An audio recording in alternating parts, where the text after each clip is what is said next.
नमस्कार बंधुरा आमार चैनेले आपनादेर सबाइके स्वागत। आज के अनेक दिन पर नतून रेसिपि दिচ্ছি। आज के आमी बानाबो फुलकपि दिए रुई माछ। प्रथमे माछटाके भालो करे धुए निये नुन हलुद माखिए रेखेछि।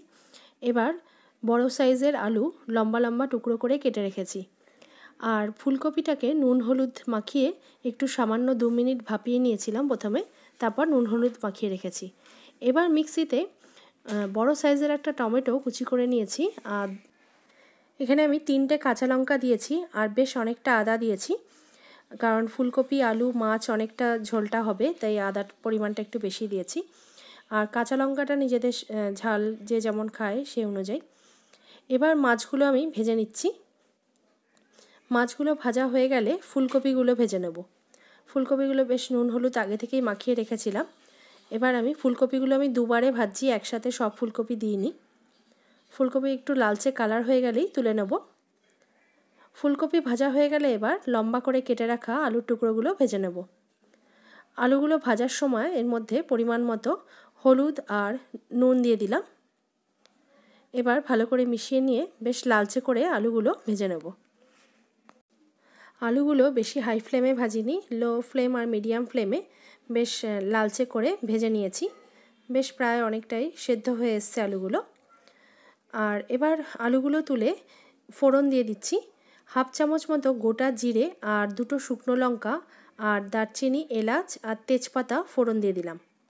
এবার একটু নাড়াচাড়া করে এর মধ্যে সামান্য পরিমাণ একটু হলুদ দিয়ে দিলাম, যাতে মশলাটা দেওয়ার পর তেল না ছেটে। এবার মিক্সিতে যেটা আমি বেটে রেখেছিলাম, পেস্ট বানিয়ে রেখেছিলাম, সেটা আমি দিয়ে দিলাম, আদা কাঁচা লঙ্কা আর টমেটোর পেস্টটা। এবার খুব ভালো করে নাড়াচাড়া করে এটা ভালো করে কষিয়ে নিতে হবে। বেশ কিছুক্ষণ একটু নাড়াচাড়া করার পর এর মধ্যে কাশ্মীরি রেড চিলি পাউডার দিয়ে দিলাম, হাফ চামচের থেকে একটু বেশি, আর পরিমাণ মতো হলুদ গুঁড়ো দিয়ে দিলাম। এবার ভালো করে মিশিয়ে নিচ্ছি। এবার এর মধ্যে পরিমাণ মতো জিরের গুঁড়ো দিয়ে দিলাম, 2 চামচ মতো আমি জিরের গুঁড়ো দিলাম। এবার বেশ ভালো করে মিশিয়ে নিচ্ছি আর একটু সামান্য জল দিয়ে দিলাম যাতে মশলাটা পুড়ে না যায়। এবার বেশ ভালো করে মিশিয়ে এর মধ্যে ধনের গুঁড়ো দিয়ে দিচ্ছি। ধনের গুঁড়োও আমি প্রায় 2 চামচ মতো এখানে দিয়েছি। এবার পরিমাণ মতো জল দিয়ে দিলাম। জল দিয়ে এটা ভালো করে নাড়াবো, নাহলে মশলা জ্বলে যেতে পারে।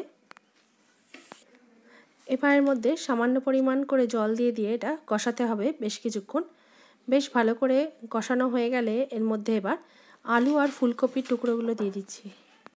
ফুলকপিগুলো ভাজার সময় আর ভাপানোর সময় খেয়াল রাখতে হবে যাতে বেশি গলে না যায়, আর সেজন্য আমি এগুলো দুবারে ভেজেছিলাম যাতে একসাথে সব ভাজলে অনেক সময় ভেঙে যায়।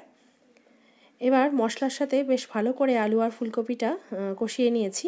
এবার এর মধ্যে পরিমাণ মতো চিনি দিয়ে দিলাম, চিনিটা নিজেদের স্বাদ অনুযায়ী।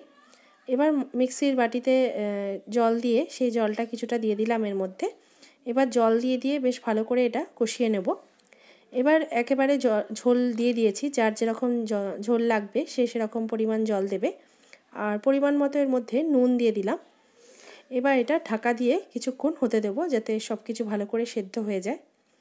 এবার ঢাকা খুলে চেক করতে হবে আলু ফুলকপি ভালোভাবে সেদ্ধ হয়েছে নাকি। এবার এর মধ্যে 1 চামচ মতো আমি গরম মশলা দিয়ে দিলাম। 1 চামচের থেকে একটু কম পরিমাণ আছে এখানে, হাফ চামচ মতো। গরম মশলাটা আগে দিয়ে দিলাম যাতে ভালো করে মেশে। এবার এর মধ্যে মাছ ভাজাগুলো দিয়ে দিচ্ছি। এবার ভালো করে ঝোলে মিশিয়ে নিয়ে এটা ঢাকা দিয়ে আরেকটুখানি আমি হতে দেব। এবার ঢাকা খুলে দেখতে হবে সব নুন মিষ্টি সব কিছু ঠিক আছে নাকি, তাহলেই মাছ রান্না কমপ্লিট। রান্নাটা ভালো লাগলে প্লিজ সাবস্ক্রাইব